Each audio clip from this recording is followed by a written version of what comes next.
যুক্তরাষ্ট্র ও ইসরায়েলকে কড়া হুঁশিয়ারি দিয়ে প্রথমবারের মতো বিশেষ বার্তা দিলেন ইরানের নতুন সর্বোচ্চ নেতা মোস্তফা খামেনি। সুপ্রিম লিডার হিসাবে দায়িত্ব গ্রহণের পর বৃহস্পতিবার প্রথম দেশটির রাষ্ট্রীয় গণমাধ্যমে আনুষ্ঠানিক বক্তব্য দেন তিনি।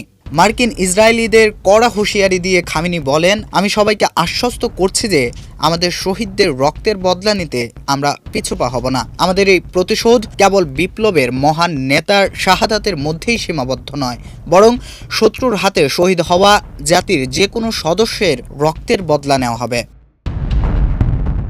এছাড়াও ইরানের এক বিবৃতিতে জানানো হয়, যুদ্ধের কারণে যে ক্ষয়ক্ষতি হয়েছে তার দায় শত্রুপক্ষকেই নিতে হবে এবং তাদের কাছ থেকে আনুষ্ঠানিকভাবে ক্ষতিপূরণ দাবি করা হবে।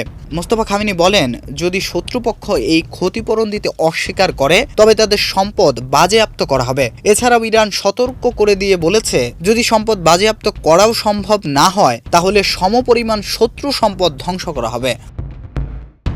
প্রতিবেশী আরব দেশগুলোর প্রতিও বিশেষ বার্তা দেন ইরানের নতুন সর্বোচ্চ এই নেতা। সৌদি আরব, কাতার, কুয়েত, বাহরাইন সহ প্রতিবেশী দেশগুলোকে মার্কিন প্রত্যাহারের আহ্বান জানান তিনি। খামেনি বলেন, 15টি প্রতিবেশী দেশের সাথে আমাদের স্থল বা সমুদ্র সীমা রয়েছে এবং আমরা সব সময়ই তাদের সবার সাথে উষ্ণ ও গঠনমূলক সম্পর্ক বজায় রাখার চেষ্টা করেছি। এই দেশগুলোকে অবশ্যই আমাদের মাতৃভূমির উপর আক্রমণকারী এবং আমাদের দেশের মানুষের হত্যাকারীদের বিরুদ্ধে তাদের অবস্থান পরিষ্কার করতে হবে। আমি তাদের পরামর্শ দিচ্ছি যেন যত দ্রুত সম্ভব ওই সব বিদেশি ঘাঁটি বন্ধ করে দেওয়া হয়, কারণ তারা নিশ্চয়ই এতদিনে বুঝতে পেরেছে যে নিরাপত্তা ও শান্তি প্রতিষ্ঠার বিষয়ে আমেরিকার দাবি মিথ্যা ছাড়া আর কিছুই নয়। এছাড়া হরমুজ প্রণালীর অবরোধ অব্যাহত থাকবে বলেও ঘোষণা দেন খামেনি পুত্র মোস্তফা খামেনি।